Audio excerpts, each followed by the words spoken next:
আসসালামু আলাইকুম ওয়া রাহমাতুল্লাহ। আমার প্রাণপ্রিয় ২০২৫-২৬ সেশনে জগন্নাথ বিশ্ববিদ্যালয়ের ভর্তি যুদ্ধে অংশগ্রহণকারী যোদ্ধাগণ তথা আজকে তোমরা যারা পরীক্ষায় অংশগ্রহণ করেছো। পরীক্ষা মোটামুটি আলহামদুলিল্লাহ যা দিবার দিয়েছো। কোয়েশ্চেন কারোর কাছে হয়তো অনেক হার্ড হয়েছে, কোয়েশ্চেন কারোর কাছে হয়তো একটু মিডিয়াম হয়েছে, অনেকের কাছে একটু ইজি হয়েছে।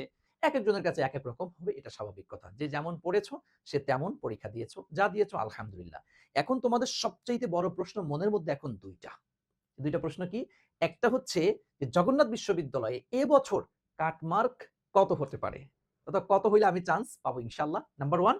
নাম্বার 2 হচ্ছে কত পর্যন্ত জগন্নাথ বিশ্ববিদ্যালয়ে উনাদের সিরিয়ালটা টানতে পারে? First merit list, second merit list, third merit list সমস্ত মেরিট লিস্ট মিলে কত পর্যন্ত সিরিয়ালে থাকলে জগন্নাথে একটা আসন আমি নিশ্চিত করতে পারবো। সো চলো আজকে আমি বিগত বছরের এনালাইসিস এর আলোকে তোমাদের এই ২ টি প্রশ্নের উত্তর দিয়ে দিচ্ছি। চলো। দেখো বিগত বছরগুলিতে দেখা গিয়েছে গত বছরও ২ টা শিফটে পরীক্ষা হয়েছে কিন্তু এবছর শিফট না একটা শিফটে তোমাদের পরীক্ষা হয়েছে। আমার যতটুকু ধারণা দেখো জগন্নাথের যেহেতু ৯৬ টা কোশ্চেন এবং প্রত্যেকটা কোশ্চেন হচ্ছে তোমার 0.75 ইকুয়াল টু 72 মার্ক নাম্বার রয়েছে তোমাদের এবং তোমাদের হচ্ছে রেজাল্টে কিন্তু তোমাদের ছিল কত সব মিলে ২৮ তাই না? এসএসসি এবং ইন্টার মিলিয়ে সব মিলে কত ১০০ নাম্বার এখানে রয়েছে। ১০০ নাম্বারের যেহেতু তোমার জিপিএ এবং পরীক্ষা ২ টার মার্ক একসাথে করে তোমাদের রেজাল্টটা কাউন্ট করা হবে। এজন্য আমার ধারণা জিপিএ এবং তোমার হচ্ছে রেজাল্ট দিয়ে তুমি ভাইয়া যদি 65 প্লাস যদি পাও তাহলে মোটামুটি আশা রাখতে পারো জগন্নাথে একটা আসন পাবা তুমি বিগত বছরের মানে যারা কাটমার্ক কত হয়েছে সেটার উপর ডিপেন্ড করে আমি তোমার কথাটা বলছি। তবে হ্যাঁ, যদি এই জায়গায় তুমি যদি ৭০ যদি পাও তাহলে একদম ১০০% গ্যারান্টি দিয়েও বলা যায় জগন্নাথ বিশ্ববিদ্যালয়ে একটা আসন তুমি পাবাই পাবা ইনশাআল্লাহ। কারণ বিগত বছর এরকমই হয়েছে। বিগত বছর কোন বছর দেখা তোমার ৬৪, কোন বছর ৬৬ মানে আমি পার্সেন্টেজ অনুযায়ী বলছি। কারণ জগন্নাথে একেক বছর তো একেক রকমের মানে প্রশ্ন আসার নমুনা একটু ভিন্ন ছিল। যার মানে পার্সেন্ট অনুযায়ী যদি আমি ধরি যে এরকমই ধরো 60% প্লাস নাম্বার পেয়ে তারা কিন্তু চান্স পেয়েছে। সেই সুবাদে বলা চলে এবছর যেহেতু প্রশ্নটা একটু তুলনামূলক একটু সহজই হয়েছে বলবো। সেই ক্ষেত্রে 65 পাইলে এটা সেফ জোন ধরতে পারো।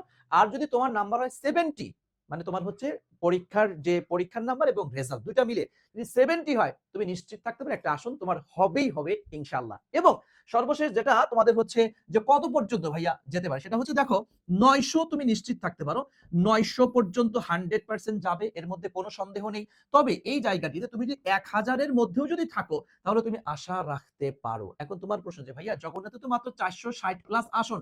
১০০০ এর মধ্যে কেমনে? কারণ ভাইয়া তোমার এইখানে এই যে ৪৬০ টা বা ৪৬০ টা যে আসন রয়েছে, তো এর মধ্যে তোমার যারা পরীক্ষা দিয়েছে এরা কি ঢাকা বিশ্ববিদ্যালয়ে অনেকে চান্স পাবে না? অনেকে তো ঢাকা বিশ্ববিদ্যালয়ে চান্স পাবে। তো তারা কি তোমার এখানে ভর্তি হবে? অনেকে রাজশাহী যাদের বাসা তারা রাজশাহীতে চান্স পাবে। তারা কি এখানে ভর্তি হবে? অনেকের বাসা কুমিল্লাতে তারা কি এখানে আসবে? অনেকের বাসা চট্টগ্রামে তারা কি এখানে আসবে? অনেকে বিভিন্ন জায়গায় তাদের মানে বাসা বা সেটা অনুযায়ী ওখানে এসে পড়বে, ভালো সাবজেক্ট এসে চলে যাবে।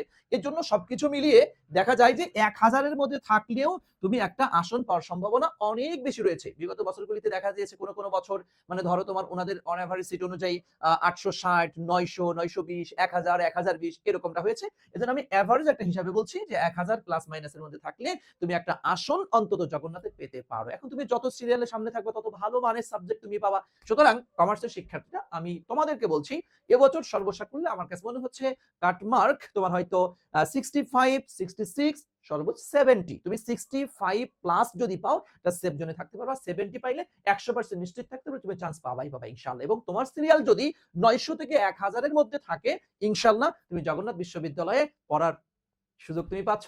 তুমি ডবিয়ান ইনশাআল্লাহ হবাই হবা। তোমার শুভকামনা জানিয়ে আজকে এখানেই শেষ করছি। পরবর্তীতে কোন ক্যাটেগরির বা কোন বিষয়ের উপর ভিডিও চাও সেটা কমেন্টে একটু জানিয়ে দাও। আমি নেক্সট ডে সেই বিষয়ের উপরে ভিডিও বানিয়ে তোমাকে দিয়ে দিব ইনশাআল্লাহ। আসসালামু আলাইকুম ওয়া রাহমাতুল্লাহ।